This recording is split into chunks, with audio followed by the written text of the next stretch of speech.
Hello दोस्तों, स्वागत है आपका अपने चैनल पजल मेनिया बेतांकुर में। जैसा कि 22 जनवरी को आईबीपीएस पीओ मेंस का एग्ज़ाम था। मैंने भी मेंस का एग्ज़ाम दिया था, लेकिन सेंटर काफ़ी दूर था और कल थोड़ा काम था, तो कल रात को ही घर आया हूँ। इसलिए आप सभी को एग्ज़ाम का रिव्यू भी नहीं दे पाया, ना ही एनालिसिस करा पाया हूँ। बाकी आप सबको पता चल ही गया होगा कि क्या क्या एग्ज़ाम में पूछा गया था। फिर भी एक छोटे वीडियो के माध्यम से जान लेते हैं कि क्या क्या एग्ज़ाम में पूछा गया था और क्या अटैम्प्ट हुए हैं। सबसे पहले अटैम्प्ट की बात कर लेते हैं। तो टोटल मेरे 69 अटैम्प्ट हुए हैं। 10 मैंने क्वांट में किए हैं, 15 रीजनिंग में, 22 इंग्लिश में। जीए पढ़ी नहीं थी तो 22 जीए में भी कर दिए। अब सबसे पहले जीए की बात करें और उसमें करंट अफेयर्स की बात करें। मतलब कि करंट अफेयर्स था कि दिसंबर अफेयर्स, समझ ही नहीं आया। इतने सारे क्वेश्चन दिसंबर 2021, दिसंबर 2021, दिसंबर 2021 से पूछे गए थे। वो भी डिटेल में क्वेश्चन पूछे गए थे। ऐसा नहीं है कि डायरेक्ट क्वेश्चन पूछे गए हैं। बैंकिंग और फाइनेंशियल अवेयरनेस से भी काफ़ी सारे क्वेश्चन पूछे गए थे जो करंट से रिलेटेड थे।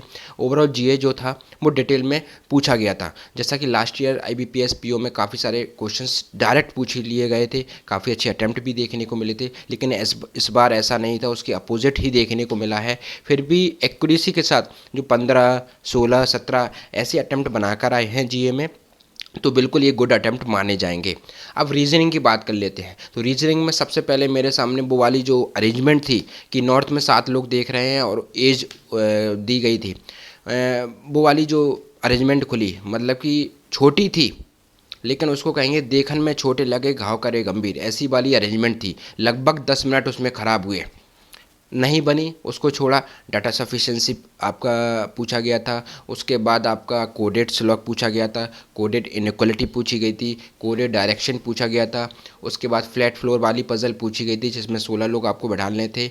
उसके बाद आपको एक वाली पज़ल पूछी गई थी, एक बड़ा आयत है उसमें 4 लोग बैठे हैं, वो अंदर की तरफ देख रहा है। उसके अंदर एक छोटा आयत है, उसमें भी 4 लोग बैठे हैं, वो बाहर की तरफ देख रहे हैं।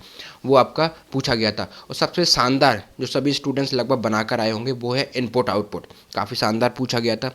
ठीक है। उसके बाद अगर क्वांट की बात करें तो क्वांट में एक पाई चार्ट वाली डीआई पूछी गई थी, काफ़ी अच्छी थी, काफ़ी सारे स्टूडेंट्स ने बनाई भी होगी। बॉयज़ प्लस गर्ल्स वाली एक पाई चार्ट दिया था, उसमें बॉयज़ प्लस गर्ल्स की संख्या 2500 दी गई थी और उसमें परसेंटेज दिया था।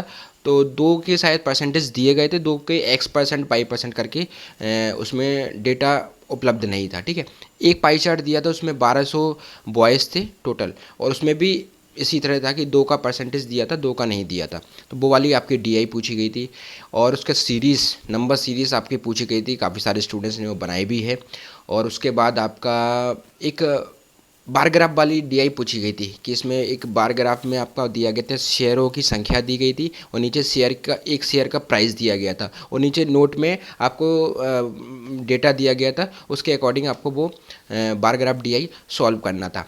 एक डीआई आपकी कार रेसिंग वाली पूछी गई थी, 3000 मीटर वाली। उसमें एक उसमें दिया था कि ड्रिफ्ट की संख्या, बीच में टाइम दिया था और क्रैश की संख्या दी गई थी, और उसमें आपको पॉइंट्स निकालना था। पॉइंट्स दिया गया था कि 50 into drift minus 20 into crash से आपका पॉइंट्स निकलेगा, वो आपका पूछा गया था।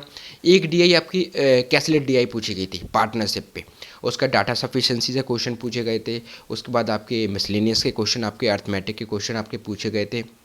उसके बाद ओवरऑल क्वांट की बात करें और रीजनिंग की बात करें तो क्वेश्चन का सिलेक्शन बहुत ज़्यादा इंपॉर्टेंट था। जिनका क्वेश्चन का सिलेक्शन अच्छा रहा है उनके अटैम्प्ट भी अच्छे देखने को मिले हैं। इस तरह का क्वांट रीजनिंग देखने को नहीं मिला है कि कट ऑफ भी क्लियर ना हो, मतलब ठीक ठाक अटैम्प्ट क्वांट और रीजनिंग में काफ़ी सारे स्टूडेंट्स के रहे हैं। फिर भी 10 से 15 के बीच में जिनके क्वांट में अटैम्प्ट हुए हैं तो काफ़ी गुड अटैम्प्ट माने जाएंगे। अब उसके बाद इंग्लिश की बात करें तो इंग्लिश भी एक तरह से कहें तो बिल्कुल डिफ़िकल्ट नहीं थी, मॉडरेट कहेंगे। जिनकी रीडिंग बहुत अच्छी है उनके अटैम्प्ट अच्छे हुए होंगे इंग्लिश में। तो इंग्लिश में आपका एक दिया था सेंटेंस बोल्ड में और ऑप्शन दिए थे, आपको बताना था वही मीनिंग किस ऑप्शन में है, वो आपके पूछे गए थे। 2 आरसी आपके पूछे गए थे। उसके बर्ड स्वैप, मतलब कि 2 सेंटेंस दिए थे। एक सेंटेंस में आपको बोल्ड में दिया था जैसे XYZ, और नीचे एक सेंटेंस में LMNN। ठीक है। तो वो दिए थे आपको दोनों सेंटेंस में बर्ड स्वैप मतलब अरेंज करना था वो जो बोल्ड में दिए थे, और मीनिंगफुल बताना था कि कौन कौन से वर्ड एक्सचेंज होके मीनिंगफुल सेंटेंस बनेगा। और उसी में आपको कनेक्टर भी पूछा गया था कि कनेक्टर के क्वेश्चन। ठीक है। उसके बाद एक आपका पूछा गया था कि सेंटेंस दिए थे, 2 बोल्ड में आपके वर्ड दिए थे उनकी मतलब एक ही है, एक वर्ड आपको रिमूव करना था, तो वो आपका पूछा गया था। क्लस्टर्स आपका पूछा गया था, वो वाला क्लस्टर्स था रिप्लेस वाला, कि उसमें बोल्ड में आपको दिए थे फिलर्स के बगल में कि अगर उसको रिप्लेस करेंगे तो ऑप्शन में कौन सा वर्ड आपका आएगा, अगर रिप्लेस नहीं करेंगे तो वही आपका आंसर होगा।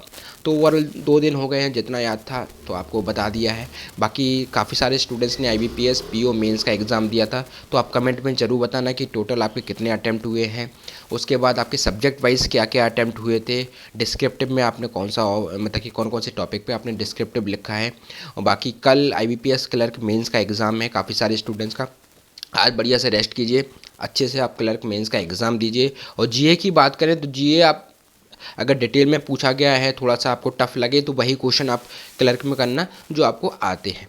बाकी मिलते हैं फिर नेक्स्ट वीडियो में, जब तक के लिए धन्यवाद।